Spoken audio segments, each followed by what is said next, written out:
बिस्मिल्लाहिर्रहमानिर्रहीम। अस्सलाम वालेकुम स्टूडेंट्स। आज के लेक्चर में हम periodic trends in physical properties जो हैं वो डिस्कस करने जा रहे हैं।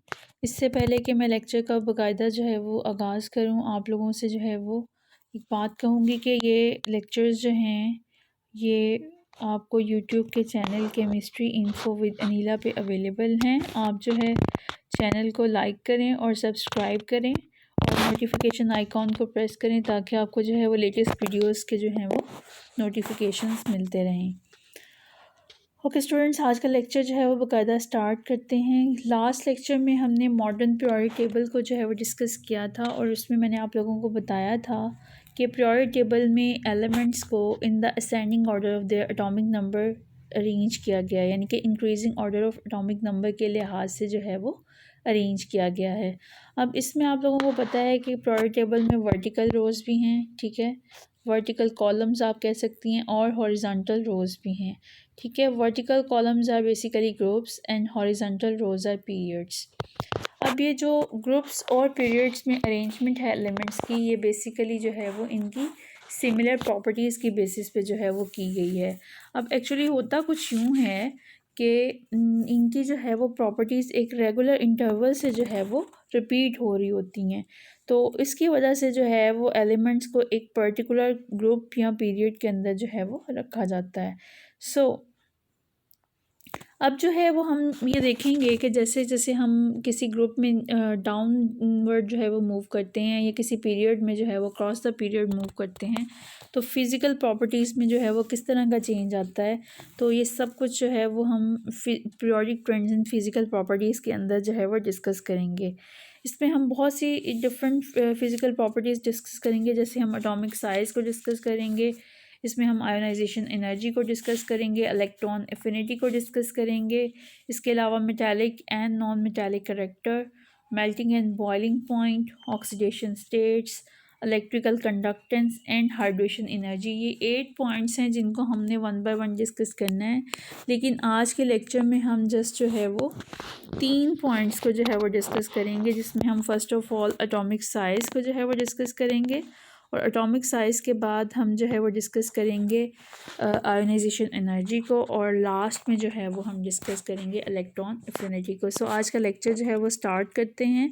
So we move on to the first property which is atomic size. अब एटॉमिक साइज़ जो है उसको डिटर्मिन करने के लिए जो है हमारे पास कोई भी एब्सोल्यूट मेथड अवेलेबल नहीं है। उसकी वजह क्या है? Because atoms are so small कि उन्हें जो है वो हम नेकेड आई से तो जो है वो देख ही नहीं सकते, तो उन्हें देखने के लिए हमें जो है वो किसी पावरफुल माइक्रोस्कोप की जो है वो ज़रूरत है। इलेक्ट्रॉन माइक्रोस्कोप जो है वो इसके लिए हमारे पास जो है वो काफ़ी ज़्यादा हेल्पफुल होती है, लेकिन जो है वो एक सिंगल आइटम का साइज़ हम डायरेक्टली मेजर नहीं कर सकते। बट हमारे पास ऐसी टेक्निक्स जो हैं वो अवेलेबल हैं जिनकी मदद से जो है वो हम दो बॉन्डेड आइटम्स के जो है वो दरमियान जो डिस्टेंस होता है उनके सेंटर्स के दरमियान में उसको मेजर कर सकते हैं। So half of this distance जो है वो क्या कंसिडर होगा? रेडियस ऑफ द एटम जो है वो कंसिडर होगा। सो मैं आप लोगों को रिपीट कर देती हूँ कि ऐसी टेक्निक्स हमारे पास आ चुकी हैं जिनकी मदद से हम दो बॉन्डेड आइटम्स के सेंटर्स में के दरमियान में जो डिस्टेंस होता है उसको मेजर कर सकते हैं। और जाहिर सी बात है, जब उस डिस्टेंस का जो है वो जब हम हाफ ले लेंगे तो वो एक एटम का जो है वो रेडियस हमारे पास आ जाएगा।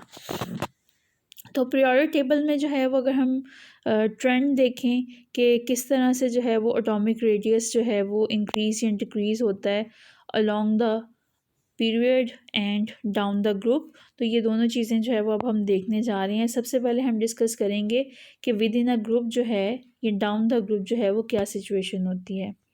किसी भी, अगर मैं पीरियोडिक टेबल के ग्रुप की बात कर लूँ, लाइक अगर मैं एल्कली मेटल्स की ही बात कर लेती हूँ बिलफर्ज, तो हमें पता है कि जैसे हम जो है वो लिथियम से जो है वो सोडियम, फिर पोटाशियम, बीरियम, सीजियम एंड फ्रांसियम की तरफ जाते हैं, तो एक नया पीरियड स्टार्ट होता है और एक नए पीरियड के स्टार्ट होने की वजह से एक नया शेल भी जो है वो इंट्रोड्यूस हो रहा होता है। उसकी वजह से एटॉमिक नंबर भी बढ़ रहा है, एक शेल भी इंक्रीज़ हो रहा है, तो फिर एटॉमिक रेडियस जो है वो उसको इंक्रीज़ करना चाहिए।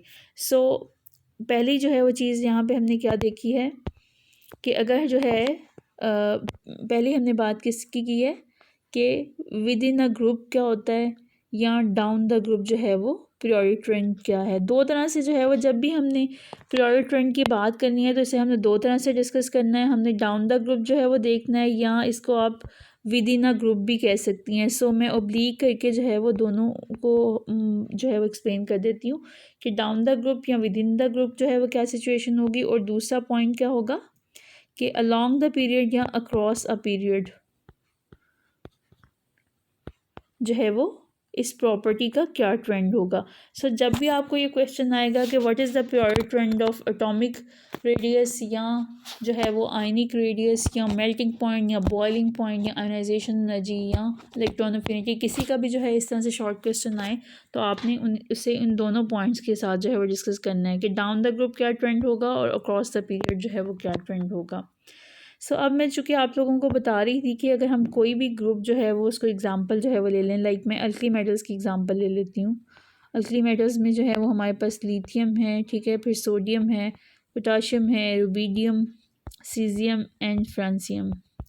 अब देखिए ये सेकंड पीरियड से बिलोंग करता है, ये third, fourth, fifth, sixth and seventh. Francium seventh period से जो है वो बिलोंग करता है। जैसे हम जो है वो डाउन जो है वो आ रहे हैं, डाउन द ग्रुप जो है वो आ रहे हैं, तो आप नोट करेंगे कि हर पीरियड जब एक शुरू होता है तो एक नया शेल इंट्रोड्यूस होता है। सो नए शेल के इंट्रोड्यूस होने की वजह से जो है वो एटॉमिक साइज़ जो है वो बढ़ेगा। सो एटॉमिक रेडियस जो है वो डाउन द ग्रुप जो है वो इंक्रीज़ हो रहा है। और ऑन द अदर हैंड अगर हम अक्रॉस द पीरियड की बात करें तो अब एक ही पीरियड में जो है वो जब सेम शेल है, कोई एक्स्ट्रा शेल ऐड नहीं हो रहा, एक ही शेल में जो है वो इलेक्ट्रॉन ऐड होते जा रहे हैं। अब न्यूक्लियर चार्ज जो है वो भी कॉरस्पॉन्डिंगली बढ़ रहा है, एटॉमिक नंबर जो बढ़ रहा है लेकिन शेल इंक्रीज़ नहीं हो रहा। अब जैसे जैसे एटॉमिक नंबर इंक्रीज़ कर रहा है तो न्यूक्लियस में जो है वो प्रोटॉन की तादाद भी बढ़ती जा रही है, न्यूक्लियर चार्ज यानी कि बढ़ता जा रहा है। तो न्यूक्लियस क्या करेगा, वो आउटर मोस्ट इलेक्ट्रॉन्स को मज़ीद फोर्स के साथ जो है वो पुल करेगा। So as we move from left to right in any period जो है तो हमारे पास क्या होता है, एटॉमिक रेडियस जो है वो डिक्रीज़ करता है। उसकी वजह क्या है जी, उसकी वजह मैं दोबारा आपको बता रही हूँ कि न्यूक्लियस का पुल जो है वो आउटर मोस्ट इलेक्ट्रॉन के ऊपर जो है वो ज़्यादा हो जाता है, जिसकी वजह से जो है वो ओवरऑल हमारे पास जो है वो रिडक्शन इन साइज़ जो है वो आ जाती है। और ये सारी चीज़ यहाँ पे आपकी बुक में एक्सप्लेन की हुई है। अब जो यहाँ पे एक और इम्पॉर्टेंट चीज़ आ रही है, एक उसका शॉर्ट क्वेश्चन भी जो है वो आप लोगों को आ जाता है कि what do you know about lanthanide contraction. तो इसके बारे में मैं आप लोगों को बताती चलूँ कि जो मैंने आप लोगों को अभी बात बताई है कि विद इन विद इन जो ग्रुप है वो डाउन या डाउन द ग्रुप अगर हम बात करें तो क्या होता है, एटॉमिक रेडियस इंक्रीज़ हो रहा है क्योंकि एक्स्ट्रा शेल्स जो हैं वो ऐड हो रहे हैं हर पीरियड के स्टार्ट पे। लेकिन जो है वो अक्रॉस अ पीरियड जो है वो हमारे पास क्या ट्रेंड आ रहा है कि एटॉमिक रेडियस जो है वो डिक्रीज़ कर रहा है। और ये जो डिक्रीज़ है ये बहुत ज़्यादा सिग्निफिकेंट है इन द केस जहाँ पे हमारे पास ऐसे एलिमेंट्स आ जाते हैं जिनमें डी और एफ सब शेल्स भी इन्वॉल्व हो जाती हैं, जैसे लेंथेनाइड्स या एक्टिनाइड्स वगैरह वगैरह। और वहाँ पे जो है वो जब हम किसी भी लेंथेनाइड या एक्टिनाइड सीरीज़ जो है उसके जब हम स्टार्ट से जो है वो एंड की तरफ जाते हैं, जैसे सीरियम से हम लिटियम की तरफ जो है वो जाते हैं, तो हमारे पास जो है वो सीरियम का साइज़ बड़ा होता है और जब हम लिटियम पे पहुंचते हैं तो साइज़ बहुत ज़्यादा डिक्रीज़ कर जाता है। इस चीज़ को जो है वो लेंथेनाइट कॉन्ट्रैक्शन जो है वो कहा जाता है, जिसे अगर हम डिफ़ाइन करें तो हम ये कह सकते हैं कि gradual reduction in the size of the lanthanides is called as lanthanide contraction. So it is quite significant, again I am telling you कि it is quite significant in those elements जहाँ पे जो है वो D and F सब shells जो है वो इन्वॉल्व हो जाते हैं, क्योंकि आपको पता है D सब शेल जो है उसकी भी स्पेस में 5 ओरिएंटेशंस हैं और इसमें 10 इलेक्ट्रॉन्स अकोमोडेट हो सकते हैं, जबकि एफ सब शेल की स्पेस में जो है वो 7 ओरिएंटेशंस हैं और उसमें मैक्सिमम 14 इलेक्ट्रॉन्स जो है वो अकोमोडेट हो सकते हैं। सो स्टूडेंट्स ये पहले जो है वो हमने बात कर ली है एटॉमिक रेडियस की। अब जो है ये तो न्यूट्रल एटम्स के लिहाज से बात की, अब आपको पता है एटम्स जो हैं वो आइंस में भी कन्वर्ट हो जाते हैं बाय लूजिंग और गेनिंग इलेक्ट्रॉन्स। तो अब जो है वो हम उसकी भी जो है वो बात करेंगे। सो अब हम आयनिक रेडियस की जो है वो बात कर लेते हैं। आयन बनता कब है, जब एक न्यूट्रल एटम जो है वो इलेक्ट्रॉन लूज़ करता है या गेन करता है। अगर वो जो है इलेक्ट्रॉन लूज़ करेगा तो वो पॉजिटिवली चार्ज आयन में कन्वर्ट हो जाएगा। और आपको पता है कि जब मैं आपको ये एक्सप्लेन करती हूँ, ये ड्रॉ करके ज़्यादा आपको जो है वो अच्छा समझ आ जाएगा। जैसे आप लोग एग्ज़ाम्पल ले लें, सिंपलेस्ट एग्ज़ाम्पल ले लें, और आगे की तरफ हम नहीं जाते, हम एग्ज़ाम्पल ले लेते हैं लिथियम की। लिथियम का एटॉमिक नंबर होता है हमारे पास 3, ठीक है जी। और हाइड्रोजन के बाद जो है वो आता है हीलियम, हीलियम के बाद आता है लिथियम, लिथियम का एटॉमिक नंबर है 3। इसकी इलेक्ट्रॉनिक कॉन्फ़िगरेशन है 1s2 और 2s1। ये इसका न्यूक्लियस, जिसे मैंने थोड़ा सा शेडेड जो है वो कर दिया है, ठीक है जी। ये पॉजिटिवली चार्ज है। इसका पहला शेल जिसमें 2 इलेक्ट्रॉन्स हैं, एक इलेक्ट्रॉन ये और एक इलेक्ट्रॉन में ये नीचे ड्रॉ कर रही हूँ। और उसके बाद इसका ये आउटर मोस्ट शेल जिसमें एक इलेक्ट्रॉन जो है वो मौजूद है, ठीक है जी, 2s जिसमें एक इलेक्ट्रॉन मौजूद है। अब स्टूडेंट्स, लिथियम जो आयन बनाता है वो उसकी ऑक्सीडेशन स्टेट होती है +1। ये वो कैसे बनता है, जब ये अपना एक इलेक्ट्रॉन जो उसके आउटर मोस्ट शेल में होता है उसको लूज़ कर देता है, ठीक है जी। तो अब जब ये वाला इलेक्ट्रॉन ही जहाँ से रिमूव हो जाएगा तो फिर ये शेल भी यहाँ से ख़त्म हो जाएगा। तो फिर साइज़ जो है वो क्या होगा, जब हमारे पास पॉजिटिवली चार्ज आयन बनता है तो फिर साइज़ क्या होता है, पेरेंट एटम से जो है वो रिड्यूस हो जाता है, डिक्रीज़ कर जाता है। तो जो पॉजिटिव आयन होगा ना, उसका साइज़ जो है वो हमेशा न्यूट्रल एटम से कम होगा, ठीक है जी।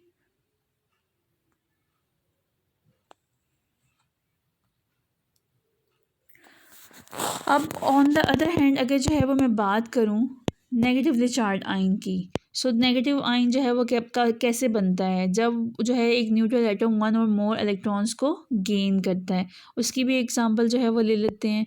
Just take the example of oxygen, या हेलोजेंस की किसी की एग्जांपल ले लें, जिसकी भी जो है वो आप कंसिडर करती हैं कन्वीनियंट, आप उसकी जो है वो एग्ज़ाम्पल ले सकती हैं। लाइक मैं यहाँ पे जो है वो फ्लोरीन की एग्ज़ाम्पल जो है वो ले रही हूँ। फ्लोरीन का एटॉमिक नंबर है 9।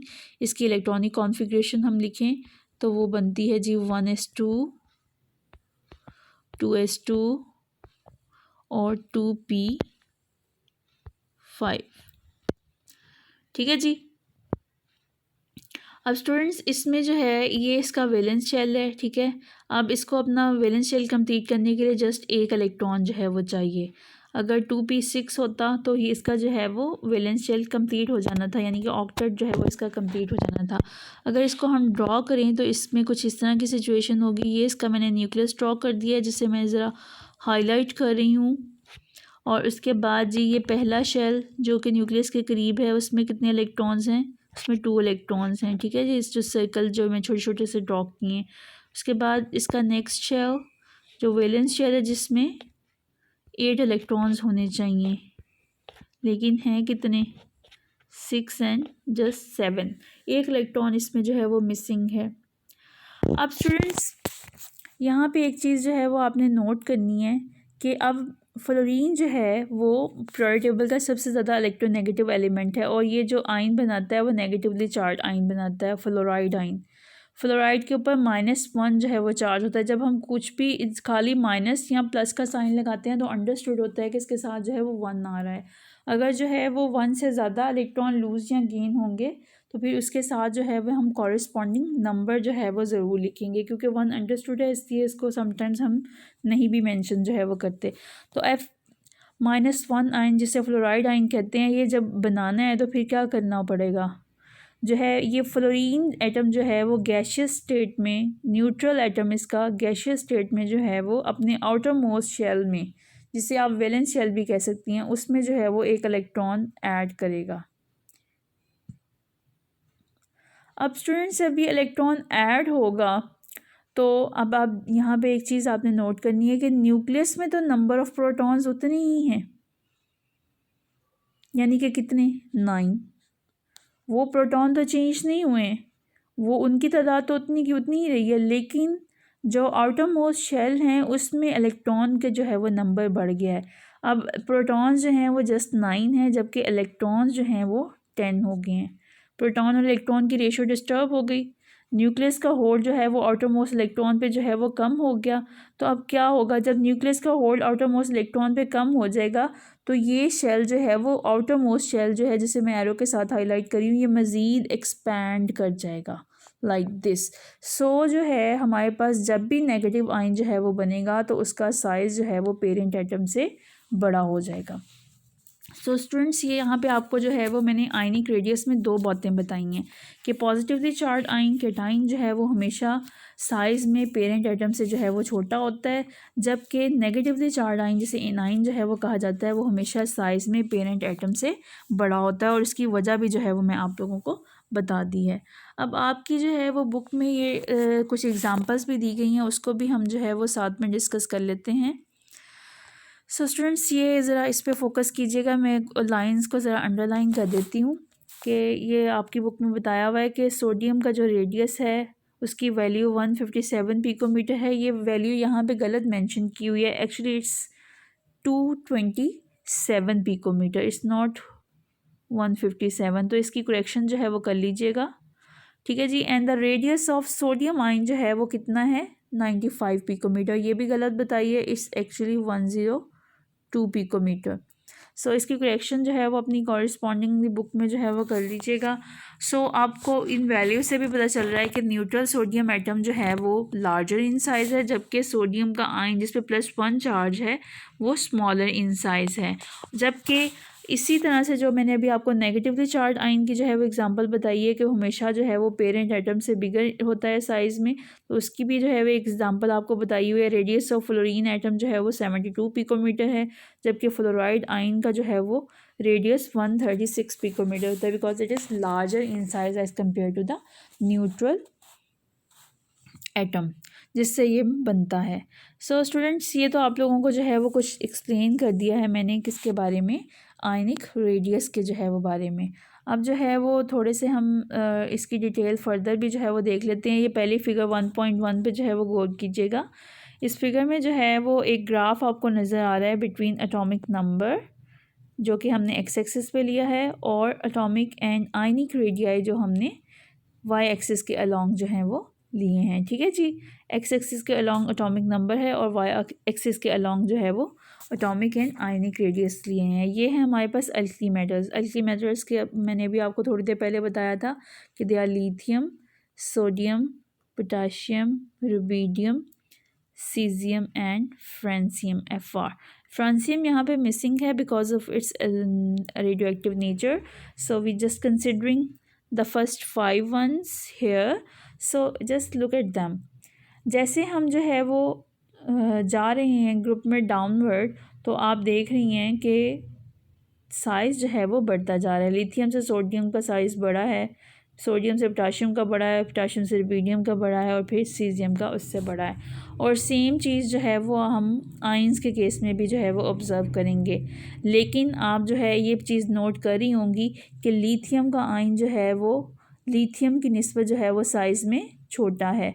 इसी तरह से सोडियम का आयन भी जो है वो सोडियम की निस्बत साइज़ में छोटा है। डू नोट हेयर कि ये जो नीचे वाली लाइन है जिसे मैं हाईलाइट कर रही हूँ एरो के साथ, ये जो है वो इन एलिमेंट्स के जो है वो आयंस के जो है के केस में ड्रॉ जो है वो की गई है। इन सब के ऊपर +1 जो है वो चार्ज पाया जाता है, ठीक है जी स्टूडेंट्स। तो ये हमने पहली डायग्राम जो है वो किसकी देख ली है, atomic and ionic radii of alkali metals की। अब हम इसी तरह से जो है वो एक दफ़ा हेलोजेंस जो हैं उनके भी एटॉमिक और आयनिक रेडियाई पे एक नज़र जो है वो डाल लेते हैं। सो स्टूडेंट्स, ये ऊपर वाली जो आपको यहाँ पे लाइन नज़र आ रही है जिसको मैं हाईलाइट कर रही हूँ, ये बेसिकली आयंस की है, जबकि ये नीचे वाली जो लाइन है ये न्यूट्रल एटम्स की है जिनके ऊपर कोई भी चार्ज नहीं है। अब यहाँ पे आपने देखा है कि neutral atoms are smaller in size as compare to the negatively charge ions, और इसकी वजह मैं आप लोगों को ऑलरेडी बता दी है कि because of imbalance in the ratio of proton and electron, nucleus का होल्ड आउटर मोस्ट इलेक्ट्रॉन पे जो है वो कम हो जाता है, तो साइज़ जो है वो इंक्रीज़ कर जाता है नेगेटिव आइन का। That's why fluoride ion is larger in size as compare to fluorine atom, and same is true for chloride, bromide and iodide ion. ठीक है जी। और ओके स्टूडेंट्स, ये तो हमने जो है वो डिस्कस कर लिया है आयनिक रेडियस को। उसके बाद अब हमारी जो सेकंड हम प्रॉपर्टी को डिस्कस करने जा रहे हैं वो है ionisation energy. So what is ionisation energy? सबसे पहले हम इसको एक्सप्लेन करेंगे। सबसे पहले इसकी डेफिनेशन जो है वो देख लेते हैं। इसकी डेफिनेशन को मैं अंडरलाइन कर रही हूँ। It is basically the minimum amount of energy which is required to remove an electron from the outermost shell of isolated gaseous atom in its ground state. अब ये जो मैंने सारी एक मोटी सी डेफिनेशन बोली है, इसका मतलब क्या है मैं अभी आपको समझाती हूँ कि ये न्यूट्रल सोडियम एटम है। इसके आउटर मोस्ट शेल में जो एक इलेक्ट्रॉन था उसे हमने रिमूव जब किया तो ये सोडियम आयन में कन्वर्ट हो गया और ये इलेक्ट्रॉन जो है हमारे पास आ गया। इस इलेक्ट्रॉन को रिमूव करने के लिए हमें कितनी एनर्जी चाहिए थी? वो 496 किलो जॉल पर मोल एनर्जी थी, और ये इसकी आयोनाइजेशन एनर्जी जो है वो कहलाती है। अब मैं पहले आपको इसको एक्सप्लेन कर दूं जो है वो, फिर उसके बाद हम आगे की तरफ जो है वो चलेंगे।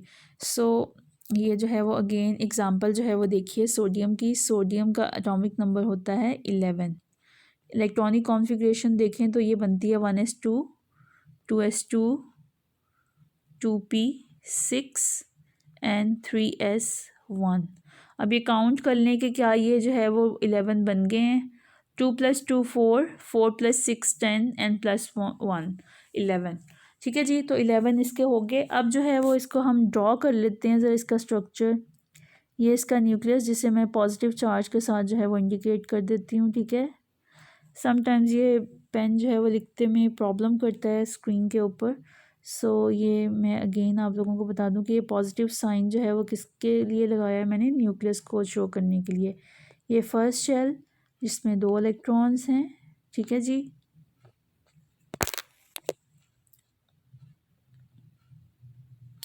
उसके बाद जी ये नेक्स्ट शेल जिसमें जो है वो टोटल 8 इलेक्ट्रॉन्स आ जाएंगे। 1 2 3 4 5 6 7 एंड 8।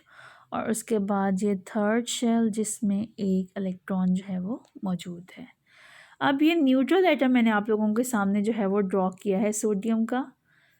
इसे हमने गैसियस स्टेट में लेके आना है और इसके आउटर मोस्ट शेल से इस इलेक्ट्रॉन को निकालने के लिए ग्राउंड स्टेट में, यानी कि एक्साइटेड स्टेट में नहीं है, ग्राउंड स्टेट में जब ये होगा और इसको जो है आउटर मोस्ट शेल से जो इलेक्ट्रॉन निकालने के लिए एनर्जी चाहिए होगी वो कितनी हमें चाहिए होगी? वो 496 किलो जूल पर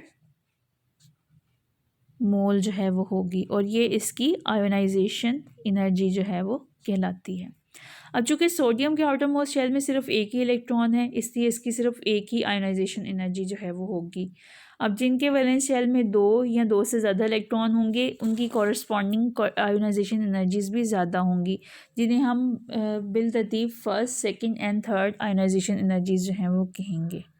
स्टूडेंट्स, इसी तरह से अगर हम मैग्नीशियम की एग्जांपल लें तो मैग्नीशियम के आउटर मोस्ट शेल में जो है वो 2 इलेक्ट्रॉन होते हैं। मैग्नीशियम अल्कलाइन अर्थ मेटल्स का जो है वो मेंबर है। अब जो है फर्स्ट स्टेप में पहले इसका एक इलेक्ट्रॉन निकलेगा तो ये Mg+ आयन में जो है वो कन्वर्ट हो जाएगा। ठीक है जी, और साथ में ये एक इलेक्ट्रॉन हम मेंशन करेंगे। ये इसकी जो एनर्जी यहाँ पे आएगी हमारे पास वो बेसिकली इसकी फ़र्स्ट आयोनाइजेशन एनर्जी होगी, और उसकी वैल्यू है जी 738 kilojoule per mole. I am not writing the unit here but I am telling you के it's the first ionisation energy. इसको हम I1 भी जो है वो कह सकते हैं। अब आप लोगों को मैं बताती चलूँ कि मैग्नीशियम जो है वो +2 आयन जो है वो बनाता है।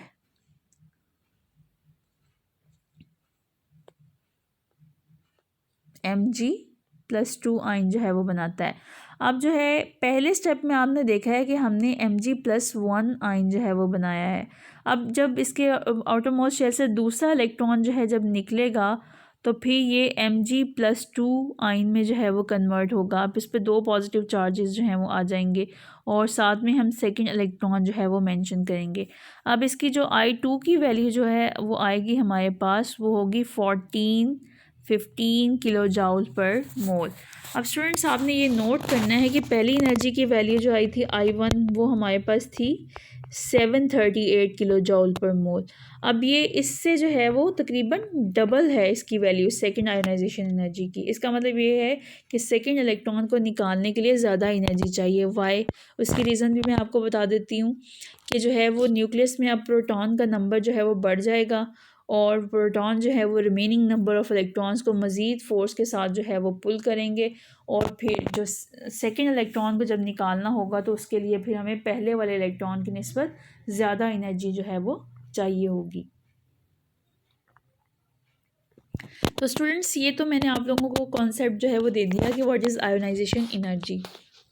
अब जो है वो हम इसका पीरियोडिक ट्रेंड जो है वो ऑब्ज़र्व कर लेते हैं कि पीरियोडिक टेबल में जो है वो ये डाउन द ग्रुप जो है या विद इन अ ग्रुप किस तरह का जो है वो वेरिएशन हमारे पास आती है और अक्रॉस अ पीरियड जो है वो कि किस तरह की वेरिएशंस जो है वो आयोनाइजेशन एनर्जी की वैल्यूज़ में आती हैं। सो स्टूडेंट्स सबसे पहले हम जो है वो विद इन अ ग्रुप जो है वो देख लेते हैं। अब मैं जो पॉइंट्स हाईलाइट करूँगी आपने जो है वो उन्हें अच्छे तरीके से जो है वो समझना है। इसमें पहला जो है वो देख लीजिए कि डाउन द ग्रुप हम जब जाते हैं किसी भी ग्रुप के अंदर तो हमारे पास जो है वो एक न्यूक्लियर चार्ज बहुत इम्पॉर्टेंट होता है, साइज़ ऑफ एटम जो है वो बहुत इम्पॉर्टेंट होता है और साथ में जो है वो हमारे पास शील्डिंग इफ़ेक्ट जो है वो बहुत इम्पॉर्टेंट होता है। अब जो फैक्टर्स यानी कि ये तीनों फैक्टर्स का मतलब ये हुआ कि आयोनाइजेशन एनर्जी की वैल्यू को इफ़ेक्ट कर सकते हैं। अब इसमें मैग्नीट्यूड ऑफ न्यूक्लियर चार्ज आप समझती हैं कि न्यूक्लियर चार्ज में जो है वो इजाफा हो रहा है, ठीक है जी, या कमी हो रही है, ये आपको मैग्नीट्यूड ऑफ न्यूक्लियर चार्ज से जो है वो पता चल जाएगा। साइज़ ऑफ एटम को अभी हमने जो है वो डिस्कस किया है पिछले टॉपिक में, उसे भी आपने समझ लिया है। व्हाट इज़ शील्डिंग इफ़ेक्ट्स, तो आपने इस चीज़ को अब अंडरस्टैंड करना है। शील्डिंग इफ़ेक्ट जो है वो बेसिकली क्या है कि न्यूक्लियस जो है उसके जो है वो इर्द गिर्द जो है वो शेल्स होते हैं, ठीक है, उन शेल्स में इलेक्ट्रॉन्स होते हैं। अब इलेक्ट्रॉन्स जो हैं ये क्या करते हैं, ये बेसिकली जो है क्योंकि इन्होंने न्यूक्लियस को चारों तरफ से सराउंड किया हुआ होता है इन शेल्स ने और इनमें इलेक्ट्रॉन्स होते हैं, तो ये बेसिकली न्यूक्लियस का होल्ड जो है वो आउटरमोस्ट इलेक्ट्रॉन पे जो है वो कम कर देते हैं। तो इसको हम जो है वो इस तरह से कह सकते हैं कि shielding effect is actually the repulsion due to electrons in between the nucleus and the outermost shell. और you may say simple words में मैं आप लोगों को जो है वो बताती हूँ कि it is basically the decrease in the nuclear force, decrease in the nuclear force on the outer most shells electron on the valence electrons जो है वैलेंस इलेक्ट्रॉन्स पे जो न्यूक्लियर फोर्स की जो है वो डिक्रीज़ हो रहा है, वो किस वजह से हो रहा है, because of the intervening electrons. वो इलेक्ट्रॉन्स जो है इनर शेल्स के अंदर मौजूद हैं, वो शेल्स जो कि न्यूक्लियस के दरमियान और वैलेंस शेल के दरमियान जो है वो मौजूद हैं, वो क्या करते हैं, वो न्यूक्लियस की फ़ोर्स को जो है वो वैलेंस इलेक्ट्रॉन्स तक पहुंचने नहीं देते। सो उसकी वजह से क्या होता है, न्यूक्लियस का जो है वो होल्ड आउटर मोस्ट इलेक्ट्रॉन के ऊपर जो है वो कम हो जाएगा। सो जहाँ पे जो है ये एक्स्ट्रा शेल्स ऐड होंगे वहाँ पे ये ज़्यादा प्रोनाउंस हो जाएगा, लेकिन जहाँ पे जो है वो सेम जो है वो ग्रुप शेल की बात होगी वहाँ पे इलेक्ट्रॉन्स ऐड हो रहे होंगे, वहाँ पे जो है वो क्या होता है, ये दोनों चीज़ें जो है वो हम देखेंगे जब हम variation with in a group and period जो है वो देखेंगे। तो अब स्टूडेंट्स यहाँ पे जो है वो आपने नोट करना है,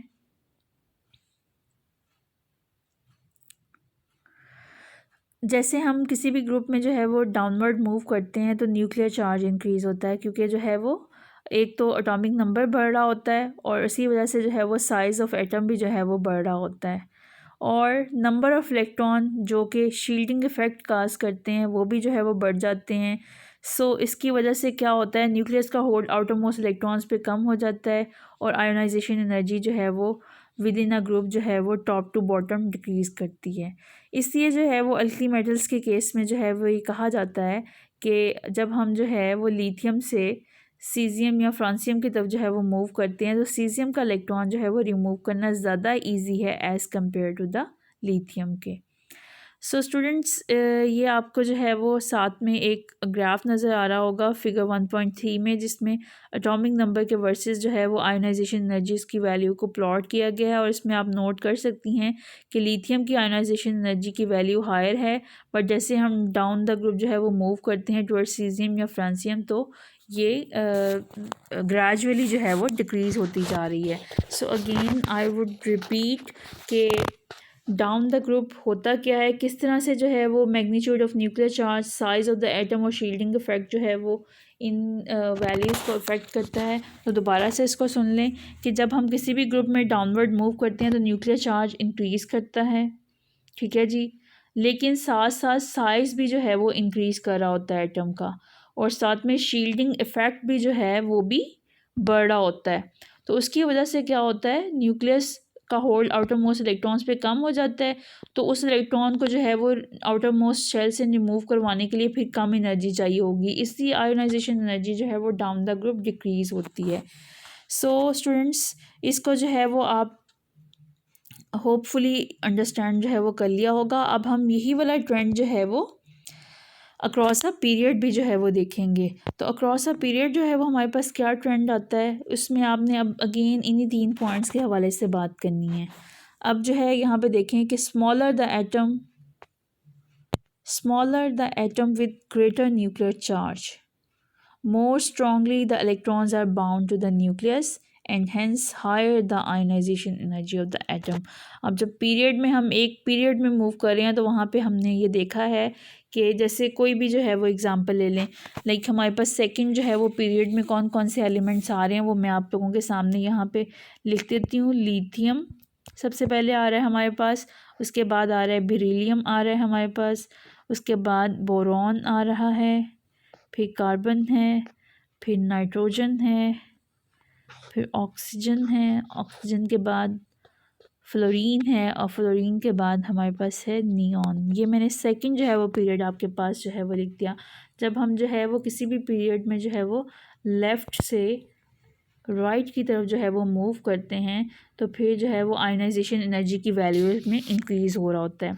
अब देखें साइज़ जो है वो डिक्रीज़ कर रहा है, न्यूक्लियस का होल्ड आउटर मोस्ट इलेक्ट्रॉन पे बढ़ रहा है, यानी कि शील्डिंग इफेक्ट जो है वो डिक्रीज़ कर रहा है, ठीक है जी। न्यूक्लियर चार्ज भी इंक्रीज़ कर रहा है, साइज़ भी डिक्रीज़ कर रहा है और शील्डिंग इफेक्ट भी डिक्रीज़ कर रहा है। अब जो है वो क्या कर रहे हैं, नया शेल तो कोई ऐड नहीं हुआ कि वो जो है वो न्यूक्लियस के होल्ड से जो है या न्यूक्लियर अट्रैक्शन से जो है वो वैलेंस इलेक्ट्रॉन्स को बचा सके। सो उसकी वजह से क्या होती है कि होता यूँ है कि वो न्यूक्लियस का होल्ड आउटर मोस्ट इलेक्ट्रॉन्स पे और ज़्यादा जो है वो हो जाता है। अब उस इलेक्ट्रॉन को जो है वो रिमूव करवाने के लिए वैलेंस शेल से ज़्यादा एनर्जी जो है वो रिक्वायर्ड होती है। दैट्स वाई जो है in moving from left to right in any period जो है हमारे पास आयोनाइजेशन एनर्जी की वैल्यू इंक्रीज़ करती है। तो ये सारे पैराग्राफ के अंदर यही वाली चीज़ जो है वो मेंशन की गई है। सो स्टूडेंट्स यहाँ पे जो है वो नोट कीजिएगा, फिगर 1.4 के अंदर जो है वो एक ग्राफ प्लॉट किया है between ionisation energy of short periods, जैसे कि मैंने भी एक पीरियड आप लोगों के सामने लिखा है जो लिथियम से स्टार्ट होके नियॉन तक जो है वो गया था। तो आपने यहाँ पे देखा कि ग्रेजुअली जो है वो आयनाइजेशन एनर्जी की value in moving from left to right जो है वो इंक्रीज़ कर रही है, और सेम ट्रेंड ही जो है वो हम थर्ड पीरियड में भी नोट कर रहे हैं।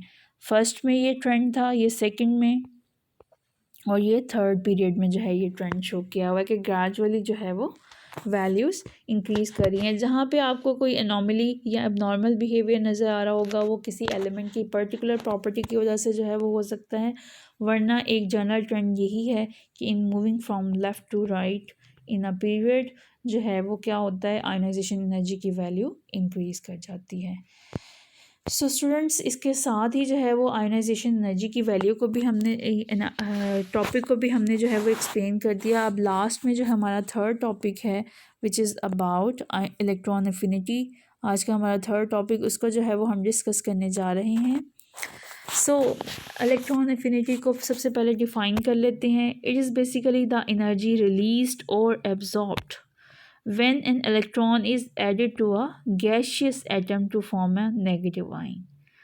अब यहाँ पे अभी मैंने आप लोगों को जब आयनिक रेडियस का टॉपिक पढ़ाया है तो वहाँ पे मैंने आपको पॉजिटिवली चार्ज आयन भी बना के दिखाया था और उसके शेल्स की मदद से जो है वो ड्रॉ करके दिखाया कि कैसे जो है वो उसका साइज़ छोटा हो जाता है.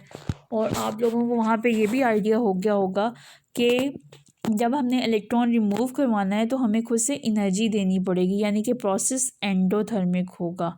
इसीलिए जो है वो जब आपने उन एनर्जी की वैल्यूज़ को देखा था तो they came with the positive sign.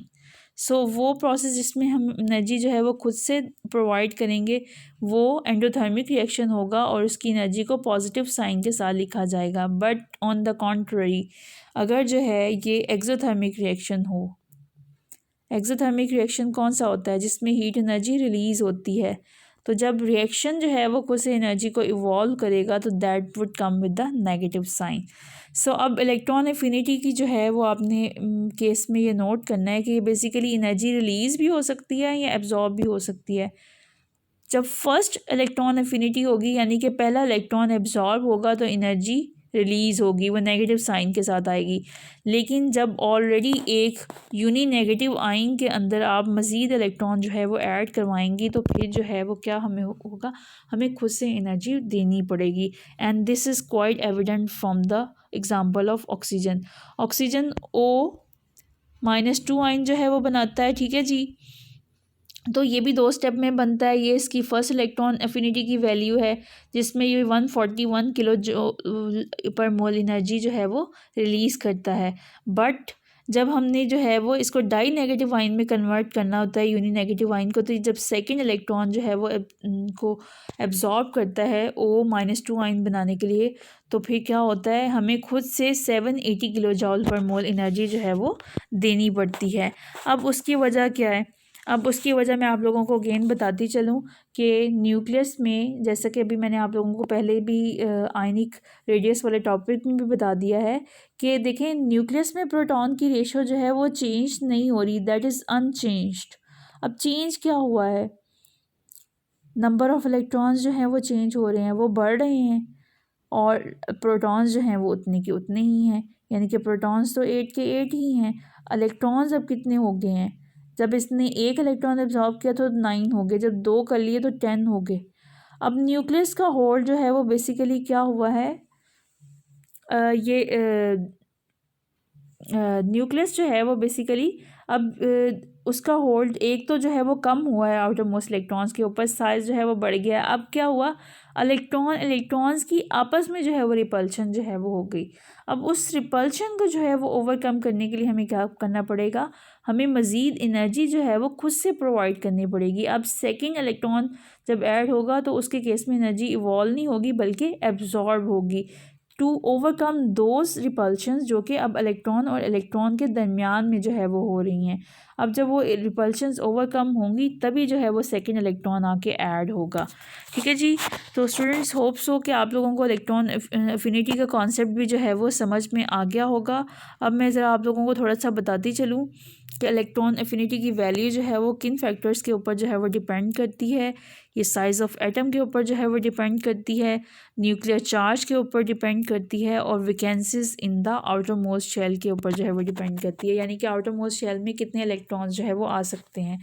जैसे ऑक्सीजन का एटॉमिक नंबर 8 है, इसे अपना ऑक्टेट कंप्लीट करने के लिए मज़ीद जो है वो 2 इलेक्ट्रॉन्स की ज़रूरत है, तो ये अपनी जो है 2 इलेक्ट्रॉन्स जो है वो एब्जॉर्ब कर सकता है अपने वैलेंस शेल में. अगर वैकेंसी होगी तभी जो है वो इलेक्ट्रॉन एफिनिटी की वैल्यू आएगी, अगर नहीं होगी तो ये हम ऑब्ज़र्व भी नहीं करेंगे. न्यूक्लियर चार्ज और साइज़ ऑफ द एटम के ऊपर भी जो है वो डिपेंड करता है. कैसे करता है यहाँ पे जो है वो मैं आपको बताती हूँ इसकी detail. Smaller atoms with 1 or 2 vacancies in the outermost shell show large values of electron affinity, यानी कि एक तो साइज़ भी छोटा होना चाहिए और दूसरा उसके वैलेंस शेल में इलेक्ट्रॉन की अफिनिटी भी जो है वो होनी चाहिए. तो अगर वैलेंस शेल में इलेक्ट्रॉन की वैकेंसी भी जो है वो होनी चाहिए तो फिर जो है वो इलेक्ट्रॉन इजीली आके उसमें ऐड हो जाएगा. सो अब यहाँ पे अगर हम जो है वो ट्रेंड देखें कि इलेक्ट्रॉन एफिनिटी का ट्रेंड क्या है, अब डाउन द ग्रुप जो है वो हमारे पास आयोनाइजेशन एनर्जी की वैल्यू डिक्रीज़ होती है, यानी कि इलेक्ट्रॉन लूज़ करने की एबिलिटी जो है वो बढ़ती है, लेकिन इलेक्ट्रॉन गेन करने की एबिलिटी जो है वो डिक्रीज़ होती है। सो इलेक्ट्रॉन एफिनिटी जो है that decreases down the group, ठीक है जी। और ऑन द अदर हैंड यहाँ पे मैं आप लोगों को दोबारा जो है वो यहाँ पे हाईलाइट करके बता देती हूँ कि electron affinity generally increases with increasing atomic number within a period और decreases from higher to lighter to heavier elements in a given group of periodic table. जो बात मैं आपको करी थी वो यहाँ पे ही जो है वो बताई हुई है, यानी कि डाउन द ग्रुप जो है ये डिक्रीज़ करेगी, जबकि अक्रॉस अ पीरियड जो है वो ये क्या करेगी, इंक्रीज़ करेगी। ये है इसका पीरियोडिक ट्रेंड जो मैं आप लोगों को एक्सप्लेन कर दिया खोल के। लॉन्गर पीरियड या अक्रॉस अ पीरियड ये इंक्रीज़ करेगी, जबकि डाउन द ग्रुप जो है ये वैल्यू डिक्रीज़ करेगी, बिकॉज़ यहाँ पे जो है वो इलेक्ट्रॉन को लूज़ करने की एबिलिटी जो है वो ज़्यादा है। इस केस में जो है वो क्या होगा, हमारे पास इलेक्ट्रॉन एफिनिटी की वैल्यू जो है वो विद इन अ ग्रुप या डाउन द ग्रुप जो है वो डिक्रीज़ होगी। स्टूडेंट्स, आज के लेक्चर में हम बस इन्हीं पॉइंट्स तक जो है वो महदूद रहेंगे। आप लोगों को मैं लेक्चर ख़त्म करने से पहले एक दफ़ा इन तीनों का जो है वो एक ओवरव्यू दे देती हूँ। आज हमने जो है वो देखा कि पीरियोडिक टेबल में जो एलिमेंट्स अरेंज किए गए हैं वो on the basis of increasing order of atomic number पे किए गए हैं। अब एटॉमिक नंबर की बेसिस पे जब एलिमेंट्स को डिफरेंट ग्रुप्स और पीरियड्स में रखा गया तो ये देखा गया कि आया उनकी प्रॉपर्टीज़ में सिमिलैरिटीज़ हैं या नहीं। ओके, तो प्रॉपर्टीज़ में जब सिमिलैरिटीज़ की बेसिस पे उन्हें रखा गया तो ये नोट किया गया कि एक रेगुलर इंटरवल के बाद जो है ये अपनी प्रॉपर्टीज़ को जो है वो रिपीट करते हैं। अब हम ये देखने जा रहे हैं कि विद इन अ ग्रुप या अक्रॉस अ पीरियड जो है वो एक गिवन प्रॉपर्टी में किस तरह की वेरिएशन जो है वो हो रही है। तो उसी के केस में हमने सबसे पहले एटॉमिक साइज़ को जो है वो डिस्कस किया with the points of atomic radius and ionic radius, और उसके बाद हमने आयोनाइजेशन एनर्जीज़ की वैल्यू को डिस्कस किया, और उसके बाद लास्ट में हमने इलेक्ट्रॉन एफिनिटी के जो है वो ट्रेंड को डिस्कस किया। होप सो आपको आज का लेक्चर समझ में आ गया होगा। अपनी टेक्स्ट बुक को जो है वो काइंडली अच्छे तरीके से ज़रूर रीड कीजिएगा। जो पॉइंट्स मैंने आप लोगों को बताए हैं आप उन्हें जो है वो समझिएगा, उन्हें जो है नोट्स बनाइएगा अपने उसी तरह से जैसे मैंने आप लोगों को एक्सप्लेन किया है। इंशाल्लाह जो है वो कल के लेक्चर में आपसे जो है वो फिर मुलाकात होगी, और उसमें हम जो है वो बाकी जो हमारे पास फ़िज़िकल प्रॉपर्टीज़ हैं उनके जो है वो फ़िज़िकल ट्रेंड्स को हम डिस्कस करेंगे। अगर आप लोगों को लेक्चर समझ आए तो कमेंट सेक्शन में जो है वो ज़रूर बताइएगा, और ये लेक्चर मैं आप लोगों के लिए बहुत मेहनत से बनाती हूँ। मुझे जो है वो अपना फ़ीडबैक ज़रूर दिया करें। अगर जो है वो पसंद आए तो वीडियो को लाइक भी करें, और जिन स्टूडेंट्स ने चैनल को अभी तक सब्सक्राइब नहीं किया वो कर लें, ताकि जो है वो उन्हें लेटेस्ट वीडियोस के जो है वो नोटिफिकेशंस मिलते रहें।